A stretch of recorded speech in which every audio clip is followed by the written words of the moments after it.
ఆకాశవాణి వారసుడు నాటిక రచన శ్రీమతి ఎస్ కౌసల్యాదేవి, నిర్వహణ శ్రీ కోవెల సురేష్, పర్యవీక్షణ శ్రీ చుండూరి మహేష్.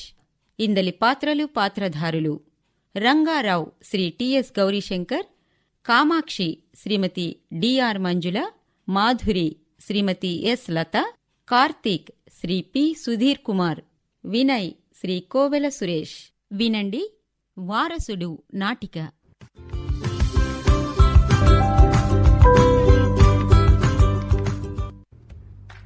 అరే కార్తీక్, నిన్ను చూస్తే గర్వంగా ఉందిరా. ఇంతకన్నా కన్నతండ్రి కోరుకునేది ఇంకేముందిరా?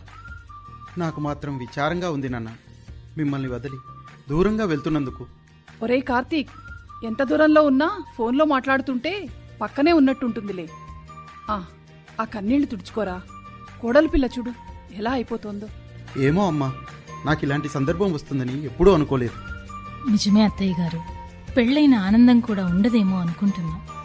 పెళ్ళై 6 నెలలు తిరగకుండానే మిమ్మల్ని ఇలా వదిలి వెళ్లడం నాకు చాలా బాధగా ఉంది. అదేంటమ్మా మాధురి అలా అంటావు? మీరు బాగుండాలి, బాగా డబ్బులు సంపాదించాలి. ఎలాగూ మళ్ళీ వచ్చేస్తారుగా, మరిక దిగులెందుకు? మామయ్య గారు, మీరు కూడా మాతో వచ్చేయండి, అందరం కలిసే ఉందాం. బాగా చెప్పావమ్మా. ఇంకా నా రిటైర్మెంట్ కాలేదు కదమ్మా. అమెరికాకు రావడానికి ఇంకా సమయం పడుతుంది. అమ్మాయి కడుపు పండాలి. ఆ వార్త విన్న వెంటనే రెక్కలు కట్టుకుని వాలిపోము. బాగా చెప్పావు కామాక్షి. అప్పుడు మీరు పిలవకున్నా వచ్చేస్తాం.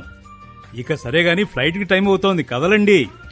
అవునవును, సామాన్లన్నీ లెక్క పెట్టాలి. పదండి పదండి. నన్ను మాధురిని ఆశీర్వదించండి నాన్న. అమ్మా, నువ్వు కూడా. ఒరే నాన్న, జాగ్రత్త. పని ఎక్కువ ఉంది అని ఇంటికి రావడం ఆలస్యం చెయ్యొద్దు. మాధురికి కొత్త. ఇక్కడ ఉన్న వాళ్ళంతా మన వాళ్ళేనమ్మా, అలాంటి భయం ఏమీ ఉండదు. అలా అని అలవాటు లేని కొత్త దేశంలో ఆలస్యంగా ఇంటికొస్తావా ఏం? జాగ్రత్తరా కార్తీక్. ఆఫీస్ అని గంటల తరబడి కంప్యూటర్లకు అతుక్కొని ఉండొద్దు. పని ఎప్పుడూ ఉండేదే. అంతకన్నా ఫ్యామిలీ లైఫ్ ఎంతో ముఖ్యం రా. అలాంటిదేమీ లేదులే నాన్న. వస్తాం మామయ్య, వస్తాం అత్తమ్మ. అత్తమ్మ, మీ ఆరోగ్యం జాగ్రత్త. ఏ అవసరం వచ్చినా వెంటనే ఫోన్ చేయడం మర్చిపోకండే. సరే సరే, హ్యాపీగా ఉండండి. ఆరోగ్యం జాగ్రత్త. అలాగే అమ్మా. నాన్న జాగ్రత్త. అమ్మా, నువ్వు కూడా పని తగ్గించుకో. సర్లేరా. ఇక బయలుదేరండి, కారు వచ్చింది. సరేనన్నా. అమ్మా, వెళ్ళొస్తాం. వెళ్ళొస్తాం మామయ్య గారు, వెళ్ళొస్తాం అత్తమ్మ.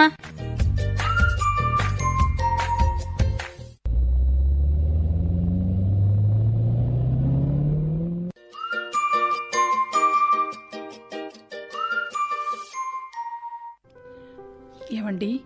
చెప్పు కామాక్షి. అప్పుడే మన వాళ్ళు ఫారిన్ వెళ్ళి 10 ఏళ్ళు అవుతుంది కదండి?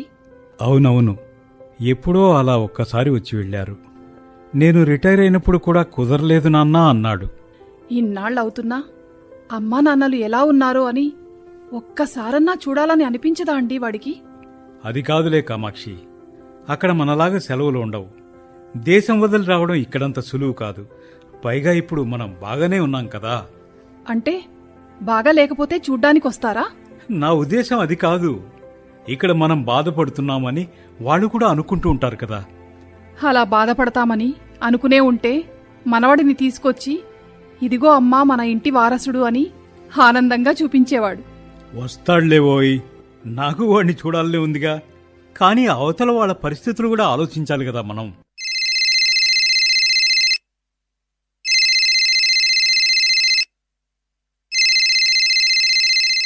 ఏమండి, ఫోన్ వస్తున్నట్లుంది చూడండి. అవునవును, కార్తీక్ నుండే ఫోను. మాట్లాడండి. వాడి గురించి ఇలా మాట్లాడుకుంటున్నామో లేదో వాడు ఫోన్ చేశాడు. ఏమిటో పండగ వచ్చినంతగా తెగ సంబరపడిపోతున్నావు. కాదా మరి, వాళ్ళని చూడడానికి ఇంకా ఎన్నాళ్ళో. కనీసం వాడి గొంతైనా వినే భాగ్యం కలుగుతుంది. రే నాన్న కార్తీక్. నాన్న, ఎలాగున్నారు? అందరూ బాగున్నారా? అమ్మ బాగుందా? మీ ఆరోగ్యం ఎలా ఉంది? రే అందరం బాగున్నాం రా. ఇద్దో ఇక్కడే ఉంది మీ అమ్మ.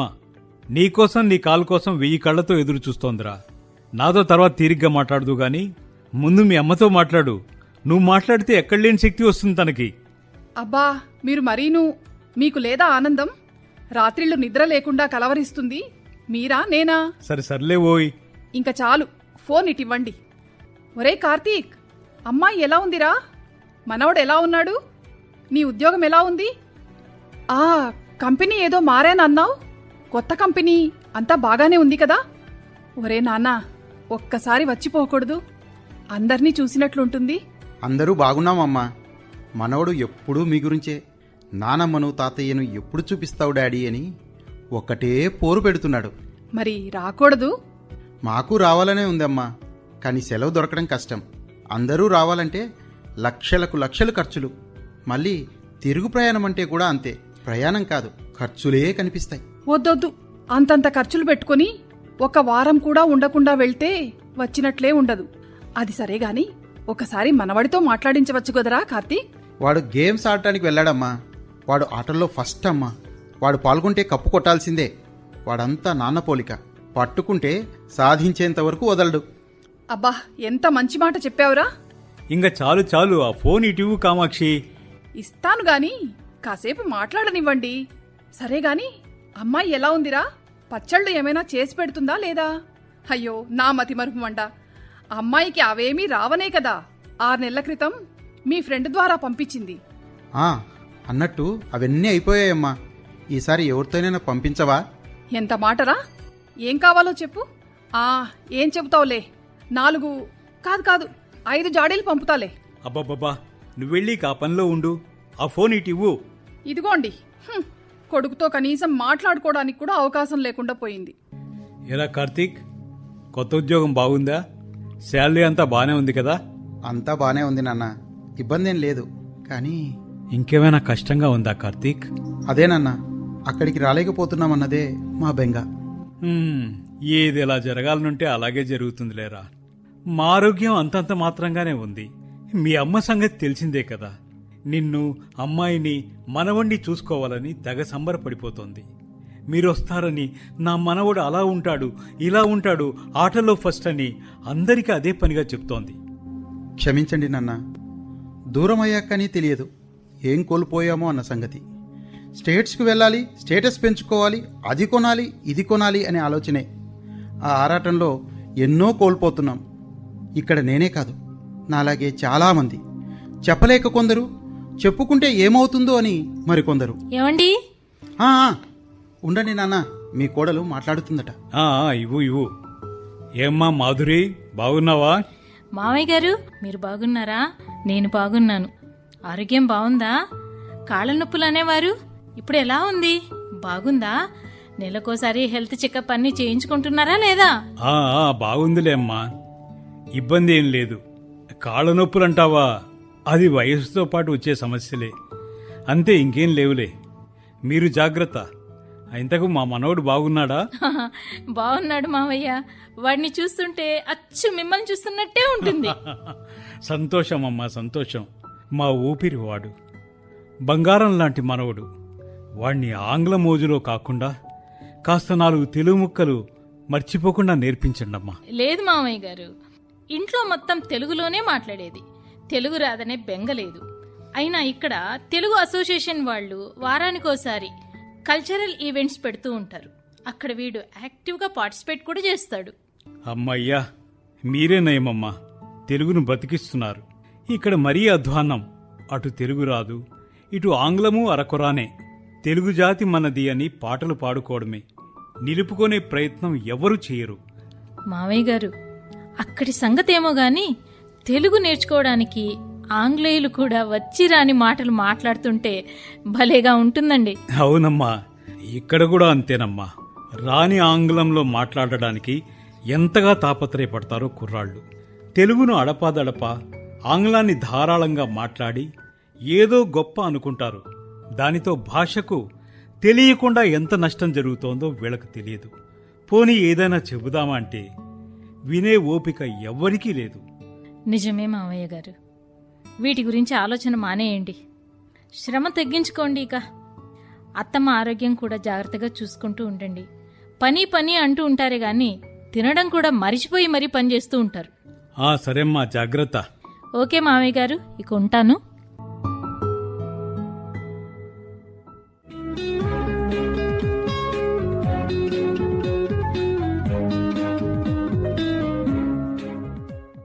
ఏవండి, వాడు ఫోన్ చేసి అప్పుడే వారం అయ్యిందా అనిపిస్తుంది కదండి. నిజమే కామాక్షి, రోజులు గిర్రున తిరిగిపోతున్నాయి. ఎంతగా ఆలోచనలు మరల్చుకుందామనుకున్నా సాధ్యం కావడం లేదు. నిజమేనండి, నేను ఇంటి పనిలో ఎంత మునిగిపోతున్నా మళ్ళీ అమెరికాలో ఉన్న మన పిల్లలు మనవడి మీదే బెంగంతా. మనం ఎంతగా మాట్లాడుకుంటున్నా చివరకు మనకు ఈ ఒంటరితనం తప్పెట్లేదు. ఎప్పుడో ఒకప్పుడు పిల్లలు పెరిగి పెద్దయి వాళ్ల దారి వాళ్ళు చూసుకున్నప్పుడు ఈ ఎడబాటు తప్పదనుకుంటా. కొన్ని రోజులైతే ఉంటారు కానీ మన దగ్గరే ఉండిపోతారు అనుకోవడం పొరపాటే. వెళ్ళి చూసి వద్దామనుకుంటే దేశం కాని దేశం. వెళ్ళడమూ కష్టమే, అక్కడ ఉండడమూ కష్టమే. నిజమే. మొన్న నా ఫ్రెండ్ దశరథరామయ్య చెప్పేంతవరకు నాకూ తెలియదు. అక్కడ మన ఇండియాలోలా కాదంట. ఎందుకట? ఒకరిని గురించి ఆలోచించేవారే ఉండరంట. ఎవరి పనులు వాళ్లవి, ఎవరి ఉద్యోగాలు వాళ్లవి. ఇక ఇండ్ల దగ్గర అయితే ఇరుగు పొరుగు అన్నది మన ఊళ్ళలో ఉన్నట్టే ఉండదట. ఎవరి గోల వారిదే, ఎవరి లోకం వారిదే. ఏవండి, నాకొక ఆలోచన. మీరేమి అనుకోను అంటేనే చెప్తాను. ఇలా నేను అనుకున్నా అనుకోకున్నా నీవు చెప్పాల్సింది చెప్పే తీరుతావు కదా. ఇప్పుడు కొత్తగా పర్మిషన్ కావాలా ఏంటి? ఇదిగో, అలా అంటేనే బాగుండదు. అప్పటికి నేనే నిర్ణయాలన్నీ తీసుకుంటున్నట్టు ఏనాడైనా మీకు చెప్పకుండా ఏ నిర్ణయమైనా తీసుకున్నానా? పవర్ అంతా మీ చేతుల్లోకి వచ్చాక ఇంకా మాటల్లో మిమ్మల్ని మించి మాట్లాడలేం గాని. ఎంతకీ ఏమి అనుకోను గాని విషయానికి వచ్చేయండి కామాక్షి గారు. గారు అని ప్రత్యేకించి మర్యాద వద్దులేండి ఈ లేటు వయస్సులో. ఎంతకీ విషయం చెప్పలేదు. మీరు చెప్పనిస్తేనా? మన మనవడు. అవును, మన మనవడు బాగా చలాకీ అంట. ఆటల్లో ఫస్ట్ అంట. అచ్చం నాలాగేనంట. అబ్బా, చాలేండి, పొంగిపోతున్నారు. వాడు అంతా నా పోలికలే. వీడియో కాల్లో చూశాగా, అచ్చం నాలాగే ఉన్నాడు. ఎంత బాగున్నాడో. ఇంకా అనలేదే అనుకున్నా. అన్నావు. ఇదేనా నువ్వు చెప్పాలనుకున్నది? అబ్బబ్బా, ఉండండి, అసలు విషయం అది కాదు. ఉన్నాన్లే, ఇక చెప్పు.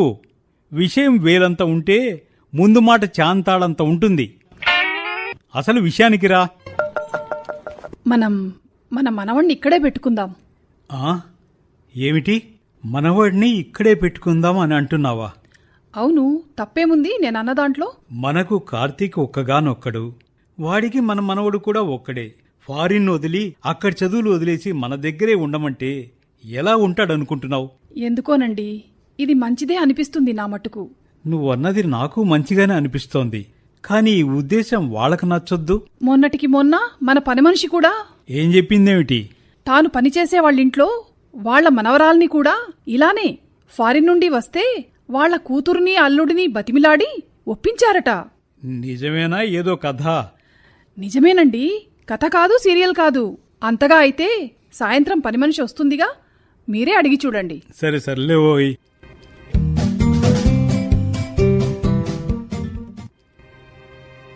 మాధురి, ఈసారి కూడా ఇండియాకి వెళ్ళే అదృష్టం కనిపించటం లేదు. అయ్యో, అక్కడ మావయ్య, అత్తమ్మ వాళ్ళు, మా ఇంట్లో అమ్మ, నాన్న, నా తమ్ముడు మనం ఎప్పుడొస్తామా అని ఎదురు చూస్తున్నారు కదండి. యా, ఎస్ మమ్మీ, నాకు ఇండియా వెళ్ళాలని ఉంది. నాన్నమ్మ, తాతయ్య అందరినీ చూడాలని ఉంది. ఎప్పుడో చిన్నప్పుడు చూపించారు. మళ్ళీ అదిగో వెళ్దాం ఇదిగో వెళ్దాం అనటమే గాని ఇంతవరకు తీసుకెళ్ళింది లేదు. చూడండి, వాడు కూడా అడుగుతున్నాడు కదా. ఏం చేయమంటావో చెప్పు. ఇక్కడ ఉద్యోగంలో ఉండే కండిషన్స్, రూల్స్ అన్నీ తెలిసి నువ్వు కూడా ఇలా. నేను ముందు నుంచి చెబుతూనే ఉన్నా, సంపాదించింది చాలు, ఇక ఇండియాకు వెళ్దామని. మీరెప్పుడైనా విన్నారా నా మాట? సెలవులు లేవు. సరే, ఎలాగోలో అడ్జస్ట్మెంట్ చేసుకుని వెళ్దామంటే వినయ్కి కాలేజీ. నో డాడీ, చెప్పింది చాలు. కాలేజీ లేనప్పుడు వెళ్దామంటే టికెట్స్ లేవు. ఈసారి వెళ్దామన్నావు. నిజమా కాదా డాడీ? నిజమే కదా అండి. అక్కడికి వెళ్ళి మళ్ళీ రావాలంటే లక్షలకు లక్షలు ఖర్చు. ఓహ్ డాడీ, ఖర్చు అని అంటారు గాని అక్కడ తాతయ్య, నాన్నమ్మ మన కోసం ఎంత దిగులు పెట్టుకున్నారో ఎప్పుడైనా ఆలోచించారా? వినయ్, నువ్వు మాట్లాడవద్దు, నీకేమీ తెలియదు. భలే వాడిని అలా నోరు ముయించి నిజం దాస్తే బాగుంటుందండి. మనం సంపాదించింది చాలు, మళ్ళీ ఇండియాకు వెళ్ళిపోదాం అంటున్నా కానీ మీరే ఎందుకో. ఎస్ మమ్మీ, డాడీకి ఇండియాకి వెళ్ళటం అస్సలు ఇష్టం లేదనుకుంటా. ఏయ్, నువ్వు నోరు ముస్తావా, 2 తగిలించమంటావా? అరే, వాడు ఏం చేశాడని వాడిని కొడతానంటారు? వాడికేం తెలుసు, పెద్దవాళ్ళు మాట్లాడేటప్పుడు జోక్యం చేసుకోకూడదని. వాడు తనకు మించిన విషయం మాట్లాడుతున్నాడు. తనకు మించిన విషయాలు మాట్లాడుతున్నాడో ఏమో గాని కరెక్ట్గానే మాట్లాడాడు. డాడీ, వెళ్దాం డాడీ. ఇండియాకి వెళ్ళి చాలా ఇయర్స్ అయింది. ఇండియా అనగానే నాకు కొత్త ఫీలింగ్ వస్తుంది డాడీ. Something special. ప్లీజ్ వెళ్దాం డాడీ.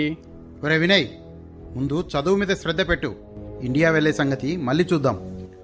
అంతేలేండి, ఎంతసేపు కంప్యూటర్లో మునిగిపోవడం, లేదా 24 గంటలు సెల్ ఫోన్లో ఆఫీసు విషయాలు, ప్రాజెక్టులో, ఇవి తప్ప మన వాళ్ళ గురించి ఏమైనా ఆలోచించే సమయం మీకెక్కడుంటుందిలేండి. రోజు చూస్తూనే ఉన్నావుగా మాదిరి, నా కంపెనీ టార్గెట్స్, బిజీ షెడ్యూల్స్ అన్నీ తెలిసి ఇలా మాట్లాడడం ఏమీ బాగలేదు. అవునండి, మీకు మీ ఉద్యోగం తప్ప వేరే లోకమే లేనట్టుంది. ఉద్యోగం, కెరీర్ అవసరమే, నేను కాదనట్లేదు. కానీ జీవితంలో పేరెంట్స్, రిలేటివ్స్ కూడా అవసరమే అని ఎప్పుడైనా ఆలోచించారా? ఆ మాత్రం తెలియదని నాకు చెప్తున్నావా? కాదండి, మీకు చెప్పేటంతటి దానిని కాను. వినయ్, పక్క రూమ్లోకి వెళ్ళి చదువుకో. ఎప్పుడూ ఇంతే. మనం ఇండియాకి వెళ్దామంటే చాలు, ఇద్దరూ గొడవ పట్టం, నన్ను లోపలికి వెళ్ళమంటాం. అలాగే మమ్మీ, వెళ్తున్నాను. ఏమండి, వినయ్ అత్తమ్మను, మామయ్య గారిని చూడాలని కలలుగంటున్నాడు. ఇండియాకు వెళ్లేది ఎప్పుడెప్పుడా అని రోజుకు ఒక్కసారన్నా ప్రస్తావిస్తున్నాడు. వాడికి సమాధానం చెప్పలేక సతమతమవుతున్నా. నిజమా? అంతగా వెళ్ళాలని పట్టుబడుతున్నాడా? అవునండి, వాడెందుకో చిన్నప్పుడు చూసిన ఊరిని, అత్తమ్మని, మావయ్యని చూడాలని తాపత్రయపడుతున్నాడు. అలాగా? లక్షలకు లక్షలు ఖర్చు అయినా తప్పేట్లు లేదు. సరే మాధురి, ఆలోచిద్దాం.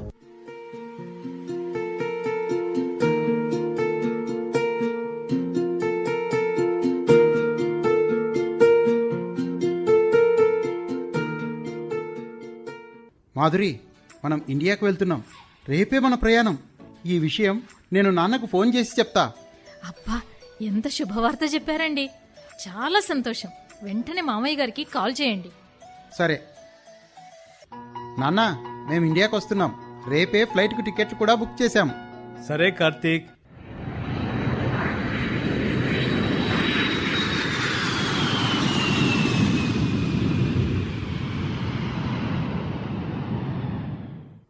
ఒరే కార్తీక్, నాకు చెప్పలేనంత ఆనందంగా ఉందిరా.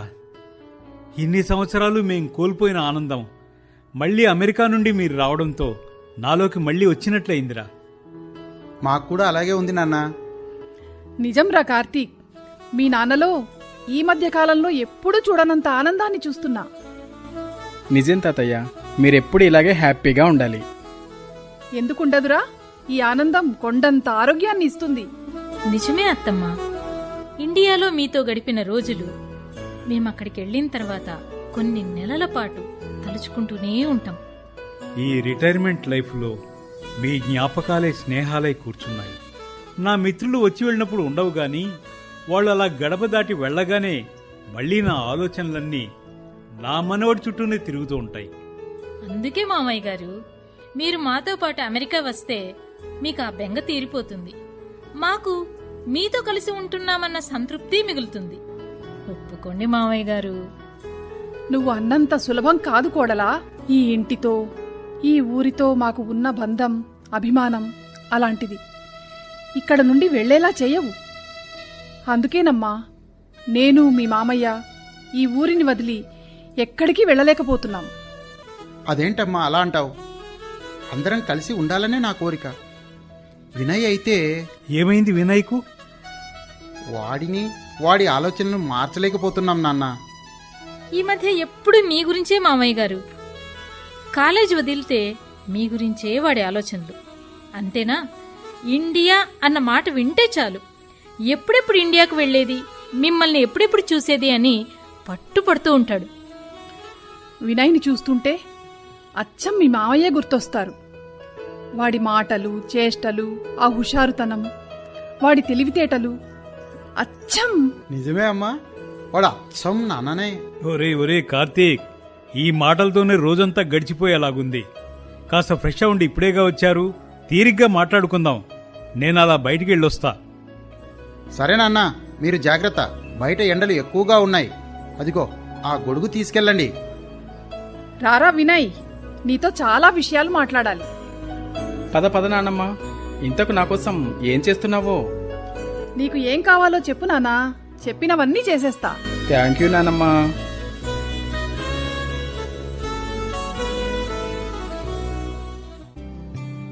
అత్తమ్మా, మీ ఆరోగ్యం ఎలా ఉంది? నా ఆరోగ్యానికేం బాగానే ఉంది. ఇంతకు నువ్వేంటమ్మా అలా చిక్కిపోయావు? ఏం లేదత్తమ్మా, నేను బాగానే ఉన్నాగా. అదేంట్రా అలా సన్నగా అయినట్లు కనిపిస్తుంటేను? ఏమైనా తింటున్నావా లేదా? హాస్పిటల్లో చూపించుకోవాల్సింది. అక్కడ మంచి హాస్పిటల్స్ ఉంటాయట కదా, రోబోలు ట్రీట్మెంట్ చేస్తాయట. హా, అన్నీ బాగుంటాయి. మన దగ్గర డబ్బుంటే మరీ బాగుంటాయి. అవునా? అవును నాన్నమ్మ, అక్కడంతా కాస్ట్లీయే. అందుకే మన వాళ్ళు ఇండియా వచ్చి హాస్పిటల్లో చూపించుకొని మళ్ళీ అక్కడికి వెళ్తారు. ఆహా, అందుకే ఎంతైనా మన ఇండియానే గ్రేట్. నిజమే నానమ్మ, వీఆర్ ఆల్వేస్ లక్కీ. మన వాళ్ళు ఎక్కడున్నా గ్రేట్. మనీ కోసం అందరూ అక్కడికి వస్తారా? తీరా అక్కడికి వచ్చాక అందరూ మళ్ళీ ఇండియా గురించే మాట్లాడుకుంటారు. ఏరా మనవడా, కబుర్లు బాగా చెబుతున్నావు. బాగా చదువుతున్నావా? ఓ, బాగా చదువుతున్నాను తాతయ్య. గేమ్స్ కూడా బాగా ఆడుతున్నా. I like games very much. అమ్మా మాధురి, నిన్నో మాట అడగాలనుంది. ఏమీ అనుకోవుగా? భలేవారే. అదేంటత్తమ్మా అలా అంటారు? ఏంటో అడగండి. అదే మన వినయ్ని, వినయ్ని మీ మావయ్య ఇప్పుడు మీరు చూస్తున్నట్లు ఆనందంగా ఉండాలంటే అది మీ చేతుల్లోనే ఉంది. అదేంటత్తమ్మా చెప్పండి. ఇంకా కొన్ని రోజులు ఇక్కడే ఉండమంటారా? లేదమ్మా, ఇప్పుడు మా ఇద్దరి జీవితాలు మరీ ఒంటరితనం అనుభవిస్తున్నాయి. ఈ దిగులు ఒంటరితనం పోవాలంటే అది మీ చేతుల్లోనే ఉంది. నిజమే అత్తమ్మా.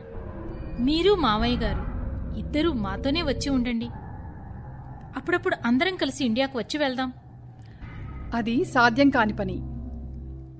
మరి ఇప్పుడు వినయ్కి బోర్డ్ ఎగ్జామ్స్ కూడా అయిపోయాయి. వాడిని ఇండియాలోనే వదిలి వెళ్ళొచ్చు కదా అని నేను మీ మామయ్య అనుకుంటున్నాం. అమ్మో, వాడు లేకుండా మేము ఉండగలమా? అత్తమ్మ, అమ్మో, నేనైతే ఉండలేను. అయినా వాడిని ఒక మాట అడగాలి కదా అత్తమ్మ. అవునవును, అది ఎలా సాధ్యమవుతుందమ్మా? వాడికి లైఫ్ ఫారిన్లోనే ఉంది. అలా చదువు మధ్యలోనే ఆపేసి అది మమ్మల్ని వదిలి ఇండియాలో ఉండటమా? అసాధ్యం. అవునరా కార్తీక్, మీ అమ్మకు చెప్తున్నా ఎప్పటి నుండో నిన్ను అడగమని. జీవితం చివరి దశలో మేమింక కోరుకునేది ఏదైనా ఉందంటే వాడితో ఇంకా ఆనందంగా గడపాలని. వారసుడు ఎక్కడో ఉంటే జీవోత్సవంలాగా అనిపిస్తోందిరా. మేము వాడి కోసమే కదా నాన్న అక్కడ కాలేజీలో జాయిన్ చేసి హైయర్ స్టడీస్ చేయిద్దామని. అంతేనా? డాక్టర్ చేయాలన్నదే మీ ఉద్దేశం కూడా కదా నాన్న? అవునరా, నా ఆలోచన కూడా అదే. ఆ ఆశయానికి ఆటంకం ఇక్కడున్నా కలగదనుకుంటా. ఇక్కడ కూడా ఎన్నో మంచి మెడికల్ కాలేజీలు ఉన్నాయి. వాడిని డాక్టర్ను చేసి మన ఊర్లోనే ప్రాక్టీస్ చేయిస్తా. అసలైన రంగారావు మనవడంటే ఎలాంటివాడో ఈ ఊరి ప్రజలకు పరిచయం చేస్తా. అది కాదు నాన్న. ఒరేయ్ కార్తీక్, మీ నాన్నకు వాడంటే ప్రాణం రా. నీకు లేదా కామాక్షి? అదేంటండి అలా అంటారు? నాకు ప్రాణమే. కాని మన ఊరిలో మన వారసుడిని డాక్టర్ను చేసి 10 మంది ప్రాణాలు కాపాడాలనే మీ చిరకాల కోరిక నెరవేరే టైం ఇప్పుడొచ్చిందండి. మావయ్య గారు, వాడి మీది మీ ప్రేమ, వాడి భవిష్యత్తు కంటే వాడిపై మీరు పెట్టుకున్న నమ్మకం నిజంగా నా కళ్ళలో నీళ్లు తెప్పిస్తున్నాయి. నిజమేనన్నా, మన ఊరి కోసం, అంతకంటే ముఖ్యంగా మీకోసం వినయ్ని మీ దగ్గర వదలాలనే అనుకుంటున్నా. త్వరలో మేం కూడా ఇండియాకు తిరిగి రావాలనే ప్రయత్నంతోనే వెళ్తాం. థ్యాంక్స్ రా కార్తీక్, నా మాటకు విలువ ఇస్తున్నందుకు. మీ గొప్ప ఆశయానికి నేను అడ్డుపడుతానా నాన్న? Thank you daddy. మమ్మీ నీకు కూడా చాలా థ్యాంక్స్. ఒరేయ్, డాడీలు మమ్మీలు వద్దు. నాన్నమ్మ తాతయ్యే ముద్దు. మరి మేమో? మనం కూడా అంతేనండి. మమ్మీ డాడీ కాదు, అమ్మా నాన్నలే.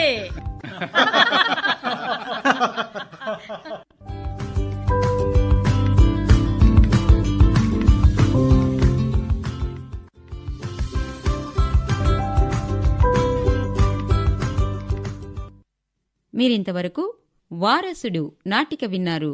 రచన శ్రీమతి ఎస్ కౌసల్యాదేవి, నిర్వహణ శ్రీ కోవెల సురేష్, పర్యవేక్షణ శ్రీ చుండూరి మహేష్. ఇందలి పాత్రలు పాత్రధారులు: రంగారావు శ్రీ టిఎస్ గౌరీశంకర్, కామాక్షి శ్రీమతి డిఆర్ మంజుల, మాధురి శ్రీమతి ఎస్ లత, కార్తీక్ శ్రీ పి సుధీర్ కుమార్, వినయ్ శ్రీ కోవెల సురేష్. ఈ నాటిక ఆకాశవాణి కడప కేంద్ర సమర్పణ.